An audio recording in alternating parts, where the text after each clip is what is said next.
안녕하세요. 명경지수입니다.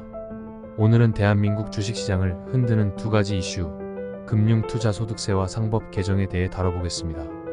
이 법안들이 어떤 영향을 미칠지 함께 살펴보고 이 논란이 어디에서 비롯되는지 자세히 짚어보겠습니다. 금투세는 주식, 채권, 펀드 등 금융투자소득에 대해 22%에서 27.5%의 세율을 부과하는 세금입니다. 주식 투자로 5천만 원 이상의 수익이 발생할 경우 과세되며 기타 금융투자는 250만 원 이상의 수익이 발생하는 과세됩니다. 문제는 여기서부터 시작됩니다. 민주당은 이 법을 통해 부유층의 과세 강화를 주장하고 있지만 현실적으로는 사모펀드와 초부자들에게 유리한 구조로 운영될 가능성이 큽니다. 사모펀드는 최소 3억 원 이상의 거액을 투자하는 고액 투자자들이 주로 참여하는 상품입니다. 기존에는 사모펀드로 발생한 수익이 최대 49.5%의 세율로 과세되었습니다. 하지만 금투세 도입 시 27.5%로 낮아집니다. 민주당이 주장하는 것과는 다르게 초부자들은 세금을 줄일 수 있는 길을 열어주게 되는 셈입니다. 예를 들어 초부자들은 사모펀드에서 수익을 배당금 대신 환매를 통해 받는 방식으로 세금을 줄일 수 있습니다. 이처럼 부자들은 법을 이용해 더 많은 세금을 피할 수 있습니다. 그러나 금투세는 서민과 중산층에게 큰 타격을 줍니다.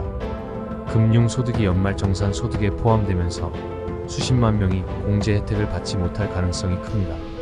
이는 소득세뿐만 아니라 건강보험료에도 영향을 미치며 이중 부담을 지게 할 수 있습니다. 소액 투자자들마저도 이 법안의 적용 대상이 되면서 결국 경제적 부담이 서민과 중산층에게 전가됩니다. 이로 인해 국내 자본이 해외 주식으로 빠져나갈 가능성도 있습니다. 금투세 도입 후 국내 증시가 위축될 경우 투자자들은 해외 주식에 더 많이 투자할 것이고 이는 한국 경제에 악영향을 미칠 수 있습니다. 한국 주식시장은 수십 년간 금투세 없이 운영되어 왔습니다. 그러나 지금까지도 후진국형 시장으로 분류되고 있습니다. 금투세보다 더 중요한 것이 바로 상법 개정입니다. 상법 개정은 외국 자본을 유치하고 한국 주식시장을 MSCI 선진국 지수에 편입시킬 수 있는 핵심 요소입니다. 민주당 진성준 정책위의장이 잘못하고 있는 것은 상법 개정 없이 금투세를 밀어붙이면서 선진화되지 않은 주식시장의 세금 부담만 가중시키고 있다는 점입니다. 상법 개정이 이루어지지 않은 상황에서 금투세 도입은 역효과를 가져올 수밖에 없습니다. 국민의힘 한동훈 대표는 과거 법무부 장관 시절 상법 개정의 필요성을 언급한 바 있습니다. 그러나 여당 내에서 상법 개정 논의는 여전히 더디게 진행되고 있으며 국민의힘 또한 상법 개정에 대해 소극적인 입장을 보이고 있습니다.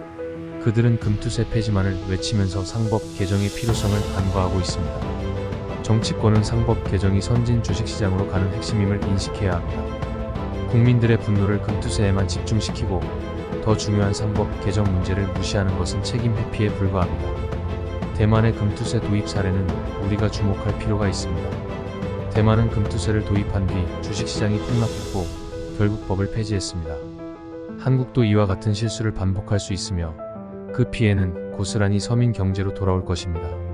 미국, 유럽 등 선진국들은 금투세와 증권 거래세를 동시에 부과하지 않습니다.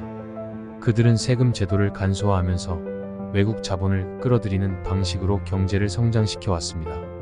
한국이 진정으로 선진 주식시장으로 가기 위해서는 금투세 폐지와 상법 개정이 필요합니다. 국민 여러분, 금투세와 상법 개정이 한국 주식시장에 어떤 영향을 미칠까요? 민주당은 금투세를 밀어붙이고 국민의힘은 상법 개정에 소극적입니다. 우리는 두 정당 모두에게 개혁적 요구를 해야 합니다. 금투세 폐지와 상법 개정이 함께 이루어져야 국장이 선진화될 수 있습니다. 여러분의 생각은 무엇인가요? 댓글로 남겨주시면 감사하겠습니다. 지금까지 명경지수였습니다. 앞으로도 정확한 정보와 깊이 있는 분석으로 여러분과 함께하겠습니다. 구독과 좋아요 잊지 마시고 다음 영상에서 뵙겠습니다.